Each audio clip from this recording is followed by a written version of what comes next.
Bonjour, aujourd'hui on va faire le lien entre la Saint-Valentin et la psychogénéalogie.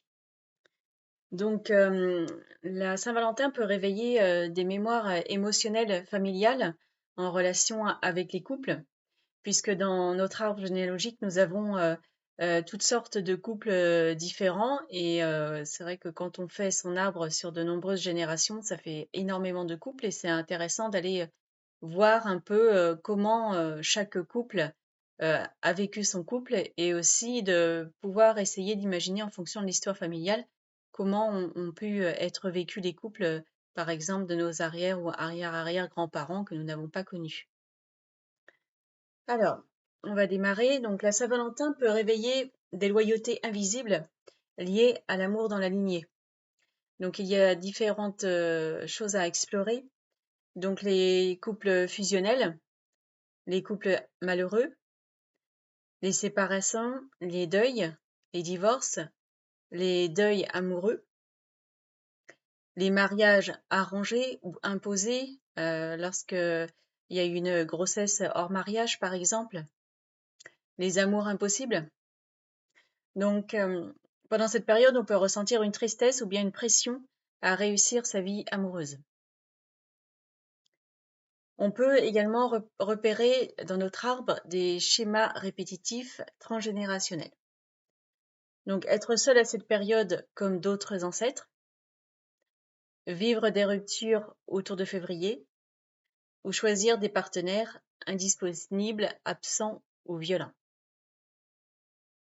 On peut également s'interroger par rapport à l'amour, donc la capacité à recevoir de l'amour, la peur de l'abandon, la croyance que l'amour doit faire souffrir ou se mériter, identifier quels ancêtres pouvaient avoir ce type de croyance généralement transmise.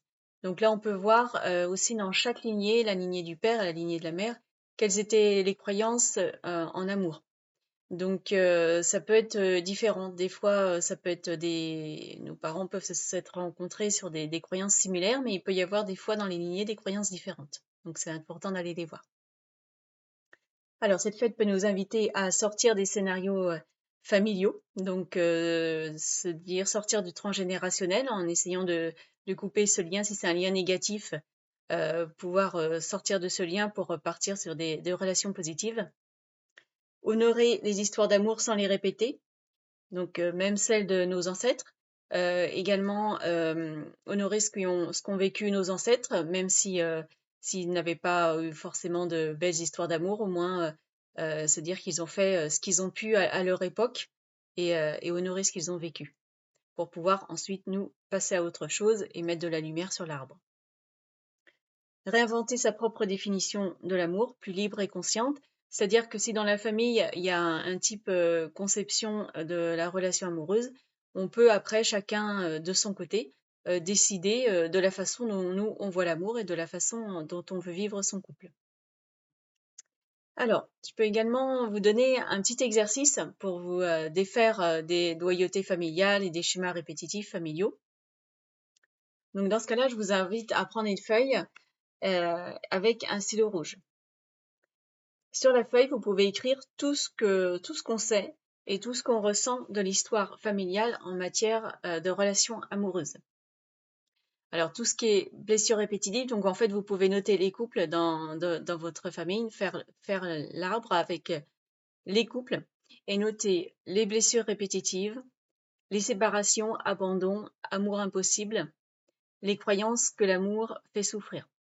Donc vous pouvez noter tout ça, vous pouvez noter des noms de personnes extérieures également, des dates aussi.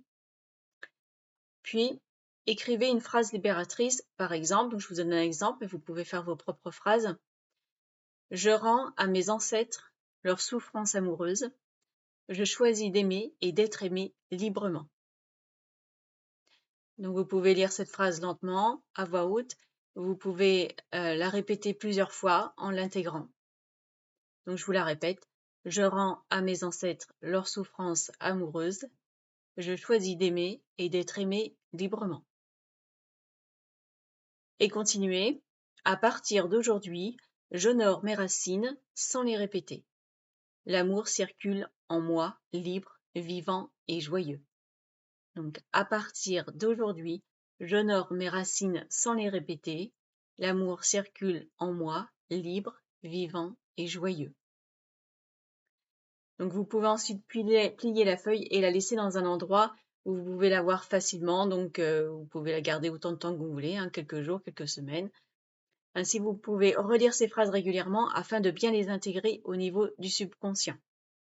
Et une nouvelle mémoire affective se mettra en place. Donc comme ça, vous les lisez, vous les répétez. Alors souvent, on dit que pour intégrer quelque chose, c'est une vingtaine de jours. Mais vous faites comme vous le sentez, vous faites le temps que vous sentez nécessaire, jusqu'à temps d'intégrer ces nouvelles formulations que vous pouvez écrire aussi par vous-même. Voilà, donc j'espère que vous passerez une bonne Saint-Valentin. Merci, au revoir.